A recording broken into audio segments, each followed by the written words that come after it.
দেখুন, প্রাণীগুলোকে কত ভালোবাসে এবং কত যত্ন করে তাদের সামনে তুলে ছাড়িয়ে দিচ্ছে। এরকম প্রাণীগুলোকে উপকার করতে পারলে প্রাণীগুলো স্বস্তি পায় এবং ভালো লাগে। এরকম লোক যেন আমাদের প্রকৃতি বড় বড় থাকে, পশু প্রাণী যেই কিছু সেটা একটা প্রাণী।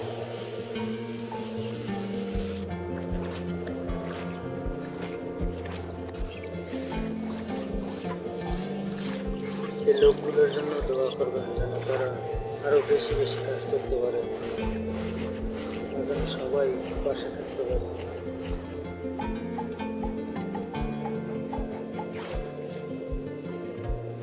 I love.